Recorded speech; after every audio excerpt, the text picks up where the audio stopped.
जय श्री राम। रामायण कथा के तीसरे दिन में आपका स्वागत है। पिछले 2 दिनों में हमने प्रभु राम के अद्भुत बाल्यकाल की कथा सुनी। पहले दिन श्री राम का अवतार, वन गमन, ताड़का वध और अहिल्या अवतार, और दूसरे दिन मिथिला आगमन, सीता स्वयंवर और शिव धनुष भंग। आज हम तीसरे पारायण में सुनेंगे राम सीता के पावन विवाह की कथा और अद्भुत परशुराम प्रसंग, जो हमें अहंकार का त्याग और विनम्रता का महत्व सिखाता है। आइए आज के पावन प्रसंग की शुरुआत करते हुए हम प्रभु श्री राम, माता सीता और समस्त अयोध्या परिवार को सादर प्रणाम करें।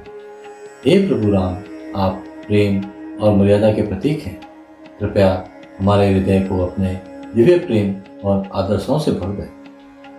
हे माता सीता, आप शक्ति और सहनशीलता की मूर्ति हैं। हमारे जीवन को पवित्रता और आलोक से आलोकित करें।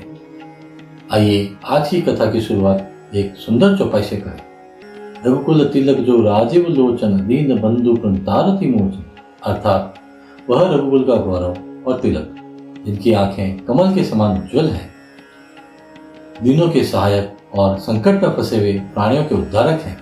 वही हमारे परम भक्तों के आदर्श और भगवान श्री राम है। शिव धनुष भंग होते ही मिथिला नगरी आनंद और उत्सव की लहरों से गूंज उठी। चारों ओर उल्लास का ऐसा माहौल था मानो स्वर्ग की खुशियां धरती पर उतर आई हों। देवताओं ने आकाश से पुष्प वृष्टि की, नगाड़ों की गर्जना हुई और जनकपुरी दीपों की चमक से जगमगा उठी। माता सीता ने प्रेम और श्रद्धा से प्रभु राम को जयमाला पहनाई और उनका पवित्र प्रण पूरा हुआ। सभागार में चारों ओर गूंज उठे जय श्री राम के जयकारे, जो हर हृदय को आनंद और भक्ति से भर रहे थे।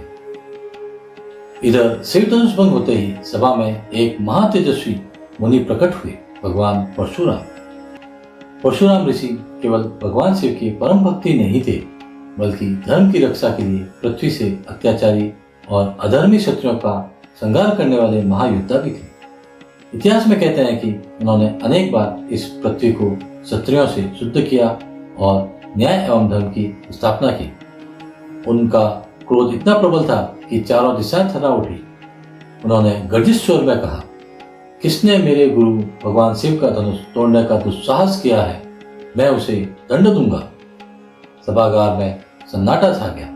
लक्ष्मण उत्तर देने को आगे बढ़े, पर राम ने उन्हें सहमित किया और स्वयं चरण बढ़ाकर परशुराम जी के सामने खड़े हुए। परशुराम जी ने क्रोध में राम को ललकारा, पर राम ने अत्यंत विनम्रता और शांति से उत्तर दिया, हे परशुराम, धनुष मैंने केवल गुरु की आज्ञा से उठाया और अनजाने में टूट गया। यदि इसमें कोई अपराध है तो मैं दंड भोगने के लिए तैयार हूँ। राम की विनम्रता, संयम और दिव्य तेज को देखकर परशुराम जी हक्का बक्का रह गए। उन्हें इस क्षण समझ में आया कि यह कोई साधारण मनुष्य नहीं है, बल्कि श्री विष्णु का प्रत्यक्ष अवतार है। परशुराम जी ने स्वीकार किया, तुम ही सत्य नारायण हो, अब मेरा कार्य पूर्ण हुआ। इतना कहकर उन्होंने शांतिपूर्वक वहां से प्रस्थान किया। इसके पश्चात राजा जनक ने तुरंत अयोध्या में संदेश भेजा और अत्यंत विनम्रता तथा आदर के साथ राजा दशरथ से अनुरोध किया कि वे राम सीता के विवाह समारोह में पधारें। संदेश प्राप्त होते ही राजा दशरथ, गुरु वशिष्ठ और अयोध्या के संपूर्ण राज परिवार ने बारात लेकर जनकपुरी की ओर प्रस्थान किया।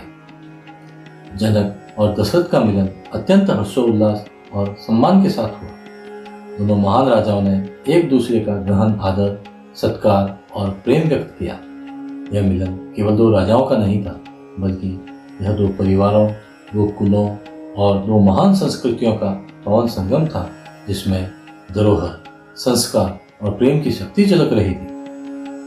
गुरु वशिष्ठ की प्रेरणा और मार्गदर्शन से यह निर्णय लिया गया कि केवल राम ही नहीं, बल्कि उनके चारों भाइयों का भी विवाह एक साथ संपन्न होगा। श्री राम का विवाह माता सीता जी से, लक्ष्मण का विवाह उर्मिला से, भरत का विवाह मांडवी से और शत्रुघ्न का विवाह श्रुतकीर्ति से। संपूर्ण नगर मंगल गीतों और उल्लास से गूंज उठा। माता पिता और गुरुजनों ने विधि पूर्वक सभी विवाह संस्कार पूरे किए और हर हृदय में आनंद और श्रद्धा का वातावरण बन गया। चारों भाई अपनी अपनी वधुओं के साथ मंडप में विराजमान हुए।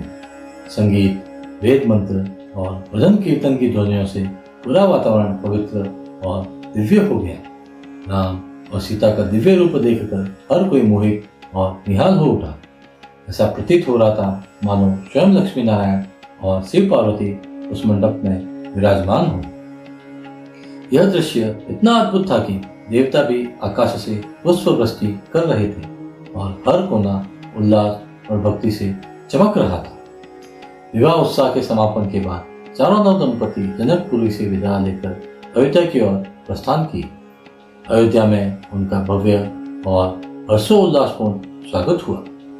नगरवासी आनंद और उल्लास में डूब गए। चारों ओर खुशियों के गीत और जयकारे गूंज रहे थे।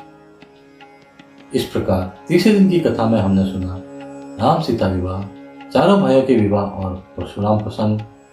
कल की कथा में हम सुनेंगे राम के राज्याभिषेक की तैयारी और कैकेयी का वरदान। अब आज का उपाय, शनि और राहु की शांति के लिए, जिससे घर से नकारात्मक ऊर्जा दूर होती है। जैसे राम ने अहिल्या का उद्धार कर उसके जीवन से अंधकार मिटाया, वैसे ही आप अभी आज घर के द्वार पर सरसों के तेल का दीपक लगाएं। इससे शनि और राहु की पीड़ा शांत होती है और घर में सकारात्मकता और मंगल स्थापित होता है। जय श्री राम।